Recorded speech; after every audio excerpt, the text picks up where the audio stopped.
영상을 시청 및 청취해주시는 모든 분들 안녕하십니까? 제가 이전 영상에서 말씀드린 대로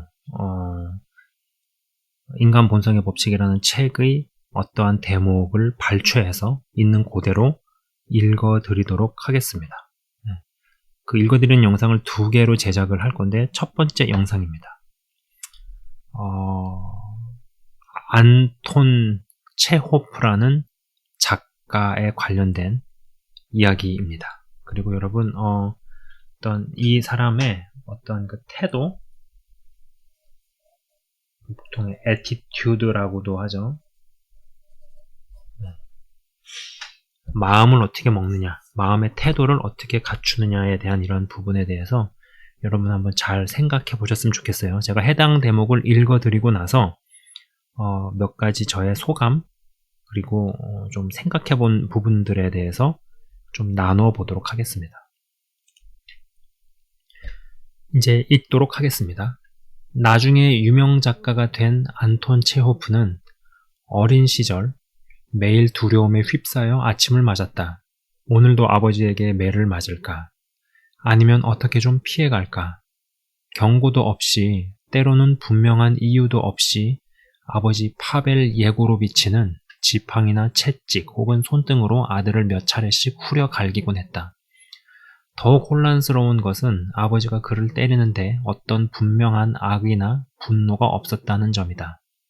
아버지는 안톤에게 사랑해서 때리는 거라고 말했다. 아이들이 매를 맞는 것은 겸손을 주입하기 위한 하느님의 뜻이라고 했다. 나도 그렇게 자랐는데 지금 얼마나 훌륭한 사람이 됐는지 보라고 말했다. 매질이 끝나면 어린 안톤은 아버지의 손에 키스를 하고 용서를 구해야 했다. 그래도 안톤은 이 시련을 혼자서만 겪지는 않았다. 내 형제와 여동생 1명도 똑같은 처지였다. 안톤이 두려워했던 것은 매질만은 아니었다. 오후에 다 쓰러져가는 판잣집 밖에서 아버지의 발소리가 다가오는 게 들리면 안톤은 두려움에 벌벌 떨었다. 그 시간쯤 아버지는 흔히 집으로 와서 어린 안톤에게 본인이 소유한 식품점에 가서 가게 일을 대신 보라고 했다. 안톤 가족의 식품점은 그들이 사는 러시아 타간로크의 낙후된 동네에 있었다. 거의 1년 내내 가게는 참기 힘들 만큼 추웠다. 안톤은 카운터를 보면서 숙제를 해보려고 했지만 금세 손가락이 고봤고 펜의 잉크가 얼어붙었다. 고기 썩은 내가 진동하는 가게에서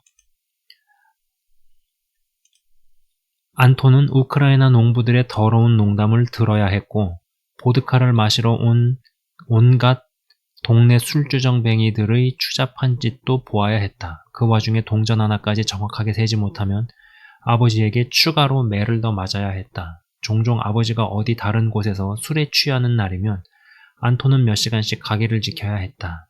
어머니는 말려보려고 했다. 어머니는 아버지와는 비교도 되지 않을 태생적으로 온화한 사람이었다. 어머니는 안톤이 일을 하기에는 아직 너무 어리고 공부할 시간이 필요한 아들이 얼어 죽을 듯이 추운 가게에 앉아있는 것이 아들의 건강을 해치고 있다고 호소했다. 그러면 아버지는 호통을 치면서 안톤은 천성적으로 게으르니 힘들게 일을 해야만 존경받는 시민으로 성장할 수 있다고 말했다. 잠시라도 아버지로부터 벗어날 수 있는 시간은 없었다. 가게 문을 닫는 일요일이면 아버지는 아이들을 새벽 4, 5시부터 깨워 성가대 연습을 시켰다. 아버지는 성가대 지휘자였다. 예배를 마치고 집으로 돌아오면 성당에서 했던 의식을 하나씩 모두 반복한 후에 다시 정오 미사에 참석하러 가야 했다. 그것까지 끝났을 때쯤이면 아이들은 너무 지쳐서 놀고 싶은 마음조차 사라졌다. 혼자 있을 수 있는 시간이 되면 안톤은 동네를 어슬렁거리며 돌아다녔다. 타간로크는 아이들이 자라기에는 삭막한 마을이었다. 동네의 집들은 죄다 앞면이 썩어서 바스라지는 중이었고 마치 폐허가 된 고대 유적지 같았다. 도로는 비포장 상태라 눈이 녹으면 온통 진흙탕이 됐다. 곳곳에 거대한 웅덩이까지 생겼는데 어린아이들은 목까지 빠질 수도 있을 만큼 깊었다. 심지어 가로등도 없었다. 죄수들은 길거리에 길 잃은 개를 찾아 죽도록 패는 일을 해야 했다. 조용하고 안전한 곳이라고는 마을 주변의 묘지뿐이어서 안톤은 거기를 자주 방문하곤 했다. 그렇게 돌아다니면서 안톤은 자기 자신과 세상에 관해 생각해보곤 했다. 나는 정말로 아버지에게 거의 매일 맞아야 할 만큼 쓸모없는 존재일까? 그럴지도 모르지. 그런데 아버지는 모순이 너무 심했다. 아버지는 게으른 술주정뱅이였고 종교적 열정에 비해 손님들에게도 정직하지 않았다. 타간로크의 주민들도 우습고 위선적이는 마찬가지였다.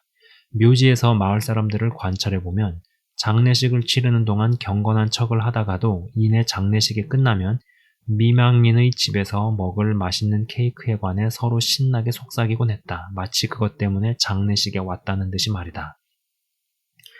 끝없는 고통과 따분함 속에서 안톤이 유일하게 의지했던 것은 그 모든 것을 놀림감으로 만들어버리는 것이었다. 그는 가족 내의 광대가 되어 타간로크 사람들을 흉내내고 그들의 사생활에 관한 이야기를 지어내곤 했다. 종종 안톤의 유머가 공격적으로 흐를 때도 있었다. 이웃 아이들에게 잔인한 장난을 치기도 했다. 어머니가 시장에 보내면 자루에 담아오는 살아있는 오리나 닭을 못살게 굴기도 했다.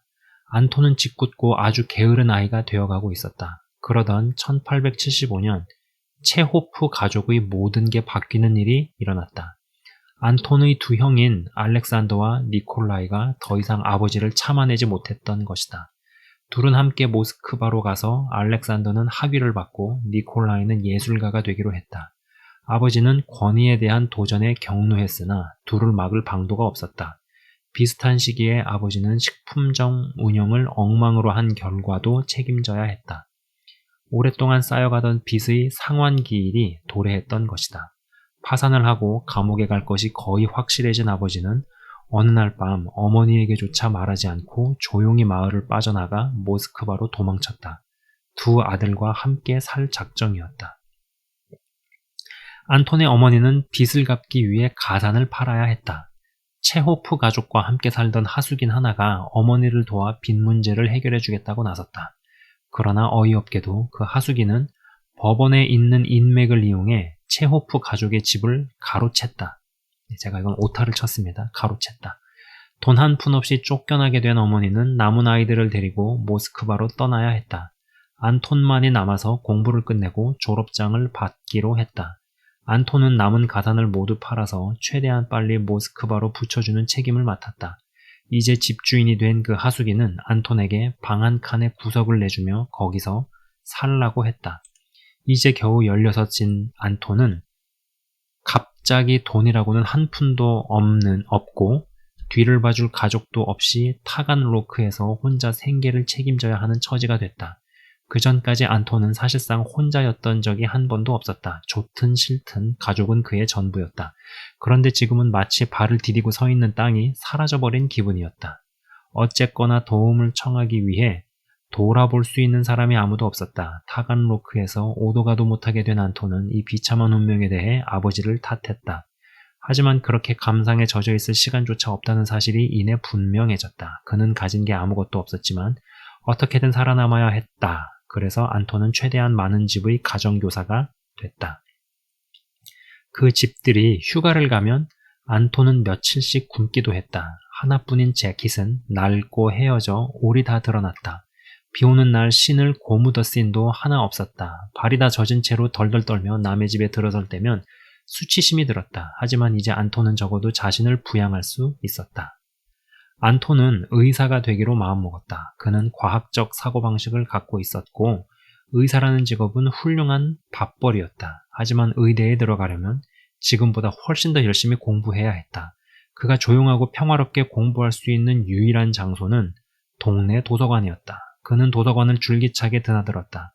그러다가 문학 코너도 훑어보게 됐고 이내 자신의 마음이 타간로크보다 훨씬 더 먼 곳으로 뻗어나가는 것을 느꼈다. 책을 읽을 때면 자신의 처지가 답답하다는 느낌이 들지 않았다. 밤이면 그가 방 한 구석의 자기 공간으로 돌아가 글을 쓰다가 잠이 들었다. 프라이버시라고는 없는 삶이었지만 그는 그 방 한쪽 구석에나마 정갈하게 유지했다. 더 이상 체호프 가족 시절처럼 뒤죽박죽일 필요는 없었다. 마침내 안톤은 진정이 되기 시작했다. 생각도 기분도 달라졌다. 공부는 더 이상 두렵지 않았다. 그는 공부에 푹 빠져드는 게 좋았고 아이들을 가르치는 일은 당당하고 뿌듯했다. 그 일로 스스로를 돌볼 수 있었기 때문이다. 가족들로부터 편지가 왔다. 알렉산더는 아버지가 다시 가족들을 끔찍하게 만들고 있다고 불평을 쏟아놓았다. 막내인 미카엘은 스스로가 가치 없다고 느껴져 우울하다고 했다. 안톤은 알렉산더에게 이렇게 답장을 보냈다. 더 이상 아버지에게 집착하지 말고 스스로를 돌보기 시작해. 미카엘에게는 이렇게 썼다. 왜 너 자신을 무가치하고 하잘것없는 동생이라고 말하니? 네가 하잘것없음을 알아야 하는 때가 언제인지 아니? 하느님 앞에서는 그럴 수도 있어. 하지만 사람들 앞에서는 아니야. 사람들 사이에서는 네가 얼마나 소중한 존재인지 알아야 해. 편지의 어조가 이렇게 달라진 것에 안톤 자신도 깜짝 놀랐다. 그렇게 버려지고 몇 달이 지난 어느 날 안톤은 혼자 타간로크의 거리를 거닐다가 불현듯 부모를 향한 주체할 수 없는 어마어마한 공감과 사랑이 복받쳐 오르는 것을 느꼈다. 대체 어디서 이런 감정이 오는 것일까?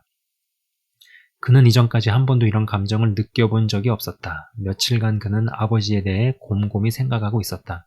우리 가족의 모든 문제가 정말로 아버지 탓일까? 파벨의 아버지이자 안톤의 할아버지인 예고르 미카일로비치는 농노로 태어났다. 농노란 일종의 고용된 노예다. 체호프 가문은 몇 대째 농노로 지내던 중이었다. 예고르에 와서야 마침내 가족들의 자유를 돈으로 살 수 있었고 그는 새아들에게 각기 다른 분야의 교육을 시켰다. 파벨에게는 가족 내 장사꾼의 역할이 주어졌으나 그는 그 일을 잘 감당하지 못했다. 그는 예술가적 기질을 갖고 있었고 만약 화가나 음악가가 되었다면 재능을 발휘했을 사람이었다. 그는 자신의 운명이 괴로웠다. 식품점을 운영하며 6아이를 키워야 하다니. 파벨의 아버지도 파벨에게 매질을 했고 그래서 파벨도 자녀들에게 매질을 했다. 더 이상 농노는 아니었지만 파벨은 아직도 지역관리나 지주들을 보면 절을 하고 그들의 손에 키스를 했다. 그의 마음속은 아직도 농노였다. 안톤은 아버지와 형제들이 모두 같은 패턴에 빠지는 것을 보았다. 괴로워하며 남몰래 자신이 가치가 없다고 느끼고 본인의 울분을 타인에게 쏟아내고 싶어 했다. 이제 혼자 남아 스스로를 돌보다 보니 안톤은 가장 진정한 의미에서의 자유를 느끼고 싶었다. 그는 과거로부터 그리고 아버지로부터 자유롭고 싶었다. 그렇게 타간로크의 거리를 거닐다가 이 처음 느끼는 갑작스러운 감정을 통해 답을 얻은 것이다. 아버지를 이해하고 나니 안톤은 아버지를 받아들일 수 있을 뿐만 아니라 심지어 사랑할 수조차 있었다. 아버지는 무슨 대단한 독재자가 아니라 그저 다소 무력한 늙은이였다. 약간의 거리를 두고 보니 안톤은 아버지에게 연민이 느껴졌고 매질도 용서할 수 있었다. 그는 아버지 때문에 생긴 모든 부정적인 감정에 발목을 잡히지 않기로 했다. 그리고 마침내 친절한 어머니에 대해서도 그녀의 나약함을 탓하기보다는 소중함을 느끼게 되었다.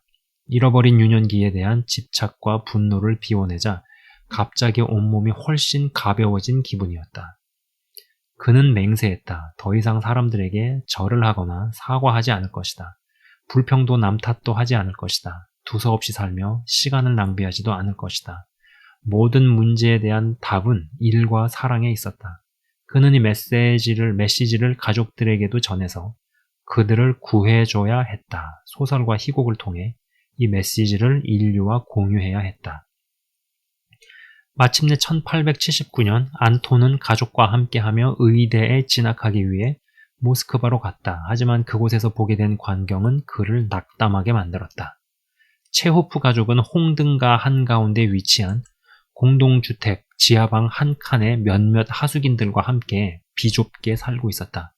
방은 환기도 거의 안 되고 빛도 거의 들어오지 않았다. 최악은 거기 모여 사는 이들의 정신건강이었다. 어머니는 지하 생활과 돈 때문에 늘 안절부절 못하고 녹초가 되어 있었다. 아버지는 전보다 더 술을 많이 마셨고 이상한 직업들을 전전했다. 가게를 소유하고 있던 예전과는 비교도 되지 않는 직업들이었다. 그리고 아직도 자식들에게 매질을 하고 있었다. 안톤의 동생들은 학비를 낼 수 없어 더 이상 학교도 다니지 않았고 스스로를 아무 쓸모없는 존재라고 느끼고 있었다. 특히나 미카일은 그 어느 때보다 더 낙심해 있었다. 알렉산더는 잡지사에 글을 써주는 일을 맡았지만 본인의 능력에 훨씬 못 미치는 일을 하고 있다고 생각해 술을 마시기 시작한 상태였다. 알렉산더는 자신의 문제를 모스크바까지 따라와 일거수일투족을 참견하는 아버지 탓으로 돌렸다. 예술가인 니콜라이는 여전히 늦게 잠들었고 간헐적으로 돈을 벌며 시간 대부분을 동네 술집에서 보냈다. 온 가족이 놀라운 속도로 나락으로 떨어져 내리고 있었다. 그들이 살고 있는 동네는 더 최악이었다. 아버지와 알렉산더는 최근 거처를 옮겼다. 안톤은 그들과 정반대로 하기로 했다. 발디딜 틈 없는 방으로 들어가서 변화의 촉매자가 되기로 했다.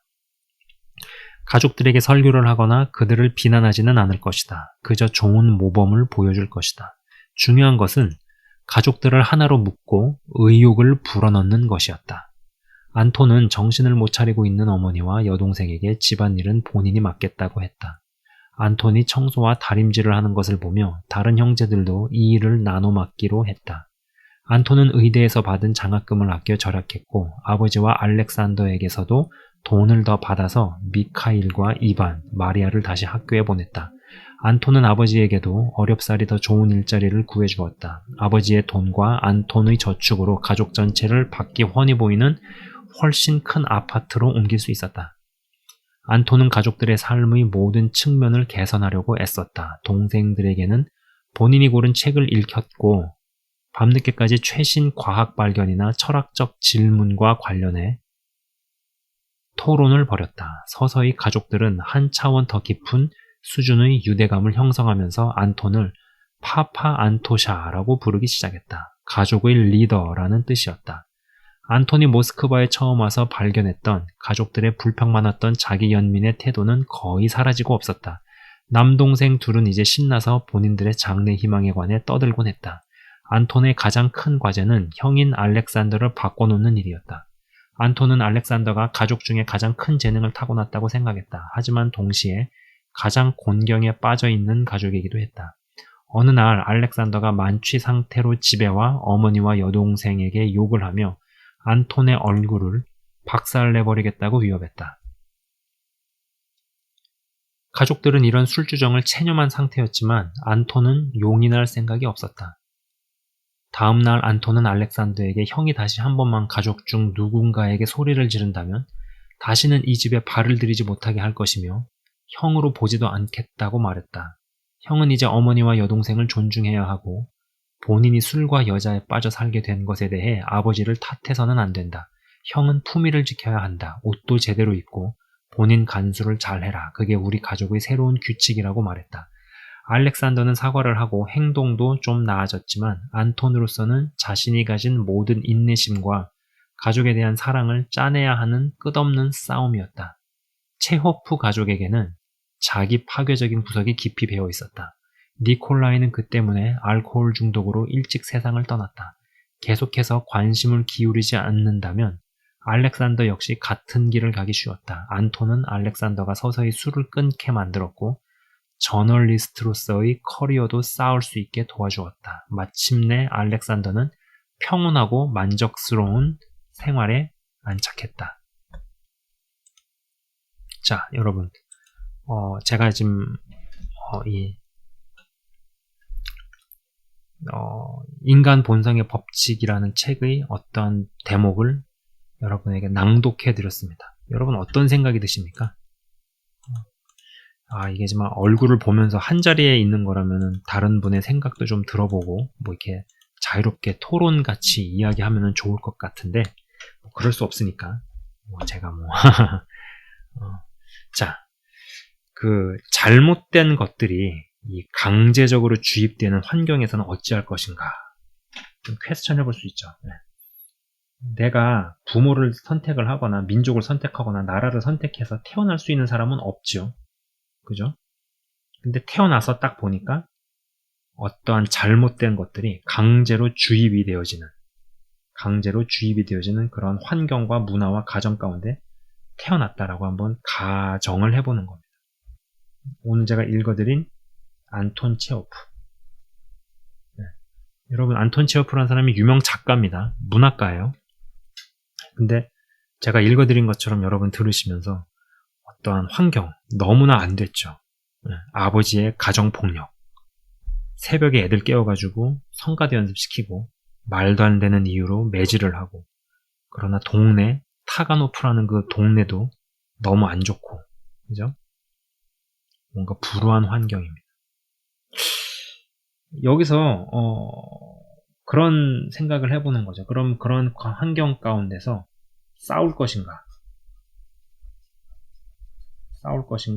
아니면 떠날 것인가? 뭐 영어로는 fight 아니면은 flee.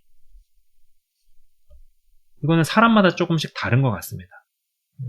근데 한 가지 분명한 것은 싸우던 떠나던 중요한 것은 힘이 있어야 된다는 것이죠. 힘이 있어야 떠날 수 있고요. 힘이 있어야 싸울 수 있어요. 근데 어린 시절부터 이러한 환경 가운데서 그냥 태어나서 쭉 주입이 되면은 이건 뭐 누가 어떻게 하겠어요. 이건 방법이 없죠.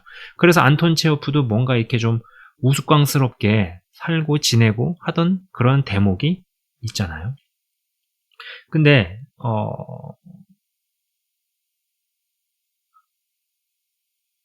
싸우고 떠나고 이거 이전에 아버지가 식료품점을 잘못 운영을 해서 도망을 가게 되는, 그래서 안톤 체호프가 의도하진 않았지만은 어떤 분리가 이루어집니다.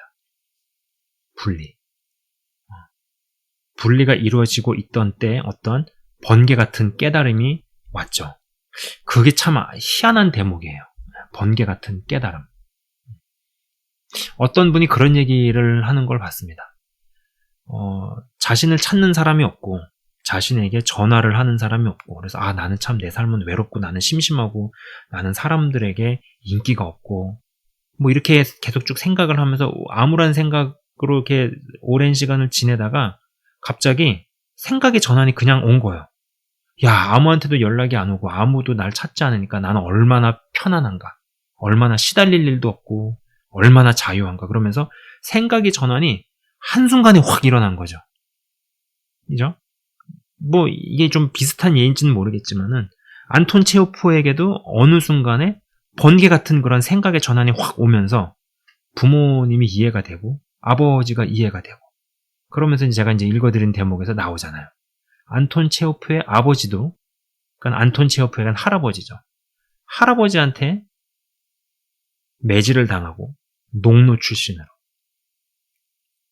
그리고 어떠한 일을 맡겼는데 사실은 그 일이 자기 아버지한테는 맞는 일이 아닌, 자기 아버지는 뭔가 약간 예술적인 이런 부분이 더 맞는 사람인데 안 맞는 일을 하면서 낑겨대다 보니까 그것도 좋지 않고 식료품점 운영도 엉망으로 하고 뭐 이런 일들이 벌어지는, 그러니까 이런 것들을 깨달으면서 어떠한 것이 대물림 되어져 내려오고, 대물림 되어져 내려오는 정신문화라든지 어떠한 사고관이라든지 의식이 아버지 때로 또 자녀 때에게로 쭉 내려온, 뭔가 이런 거를 순간에 유레카 하듯이 한 번에 관통하면서 확 깨달아져 버리게 되는 그런 일을 안톤 체호프가 경험을 합니다. 그리고 그 일이 있기 전에 어찌 되었든지 간에 건강한 분리가 일어났다라는 것이죠.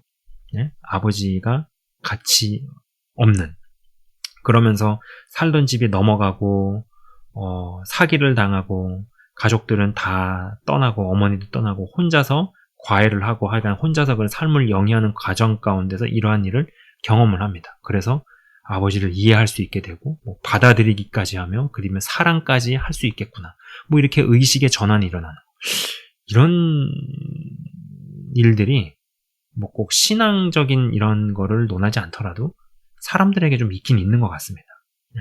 그래서 이 번개 같은 깨달음 이후에 바꿔 먹게 된 태도들이 있죠. 여러분, 이 태도. 그 어떠한 분이 그런 얘기하는 걸 들었습니다. Attitude always win. 태도가 언제나 이긴다라는 얘기를 합니다. 뭐 지식도 있고 경험도 있고 경륜도 있는데 결국은 이런 것보다 더 중요한 게 어떤 태도라는 것이죠. 이 태도가 어떠느냐에 따라서 이미 벌어진 일이나 이미 자식이 자기 자신한테 생긴 일에 대한 해석을 바르게 한다라는 것입니다. 여러분, 제가 지금 하는 얘기는 성경에서 하는 얘기나 영적인 얘기, 이거를 좀 약간 도외시하고, 이번에 지금 오늘의 이 방송은 약간 그것과는 조금 다른 이야기예요. 도외시한, 약간 좀 분리돼서. 그러나 이런 얘기들을 일반 서적이나 일반 경영학이라든지 이러한 사람들도 이러한 이야기들을 한다라는 거죠. 결국은 태도가 좋은 사람들이 이긴다. 그리고 태도가 좋은 사람들에게서 되어지는 것은 해석, 어떠한 벌어진 일, 어떠한 생긴 일에 대한 해석이 좋다라는 것이죠. 그러면 여러분 이런 생각을 해볼 수 있죠. 예수를 믿는 사람입니다. 여기는 왼쪽. 믿는 사람이라고 씁시다 그냥. 예수 믿는 사람. 오른쪽은 안 믿는 사람. 여기는 태도가 나빠요. 여기는 태도가 좋아요.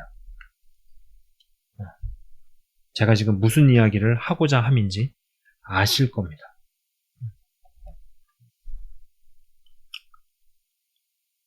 그러고 나서 이제 그 읽어드린 대목에처럼 다시 가족들이 있는 대로 합류를 하게 되고, 그러면서 가족 구성원들을 하나씩 진짜 교정을 시키기 시작하죠. 바꾸기 시작합니다. 제가 이런 부분들을 보면서 일반 은총의 영역이 깊이 들어가게 되는 사람들도 어떤 깨닫는구나. 이 깨달음이라는 거. 여러분, 이 기독교는, 우리가 믿는 신앙은 한 가지 분명한 것은 어떤 깨달음의 종교는 아니야. 깨달음만이 목적일 거면은 명상을 한다든지, 불교에는 깨달음이 없나요? 힌두교에는 깨달음이 없나요? 근데 어떤 이 깨달음을 가지고 자기 자신을 계속적으로 업그레이드 시키고 바꿔나가고 변혁시켜가는 그러한 것들을 해나갑니다. 특별 은총과는 상관없이 일반 은총의 영역에서도 그런 것들을 해나갈 때 안톤 체호프가 가족들을 바꾸기 시작하죠. 이 번개 같은 깨달음이 어떠한 경로로에서 왔는지 그거는 알 수가 없어요. 그 부분은 그냥 기록된 대로 제가 읽었던 것 뿐이에요. 근데 어찌 됐든지 간에 그러고 나서 무언가가 바뀌고 변혁을 하고, 그리고 일반 은총의 영역에서도 이 태도들에 대한 이야기를 한다라는 것이죠. 여러분, 특별 은총은 없지만 그래도 무언가 잘 되고 무언가를 이루고 무언가를 성취한 사람들이 단순히 신앙이 없고 불신자라는 이유만으로 우리가 그들을 깔보거나 절대 무시해서는 안 됩니다. 특별히 그들이 무언가를 깨달아서 깨달은 거대로 적용을 하고 계속적으로 실행을 하고 계속적으로 바꿔낸 사람들이라면은 어떤 의미에서는 특별 은총만 경험을 한 이들보다도 훨씬 많은 것들을 누리고 성취하고 이루고 어떠한 것을 남기고, 그죠? 이런 부분에 있어서 이 태도, 안톤 체호프가 그런 깨달음을 얻고 나서, 그리고 어떤 바꿔낸 이런 태도들. 여러분, 제가 읽어드린 대로 이렇게 보면은 이 사람의 환경, 이 사람의 어떠한 환경은 굉장히 안 좋고 불우하다, 적대적이다, 힘들다라고 말할 수 있죠. 그러나 이 태도를 만들어낸 것 가지고 또 해석을 해나가고, 그러면서 가족들을 교화시키고 바꿔내고 하는 이러한 부분들에 대한 대목을 제가 읽어드렸습니다. 일반 은총의 영역에서 있어서 여기서 좀 생각해보고 싶은 것은 태도예요. 태도. 그리고 예수를 믿는다고 하지만 태도가 안 좋은 사람들이 있죠. 예수를 안 믿고 신앙이 없다고 하지만은 태도가 좋은 사람들이 있습니다. 과연 이 두 부류의 사람들 중에서 하나님의 일반 은총과 하나님의 어떠한 원리가 누구에게 임하고 누구 편을 손들어주는지, 이런 부분에 대해서 좀 생각을 해볼 수 있었으면 좋겠습니다. 여기까지 이야기를 하도록 하겠습니다. 지금까지 시청 및 청취해 주셔서 대단히 감사합니다.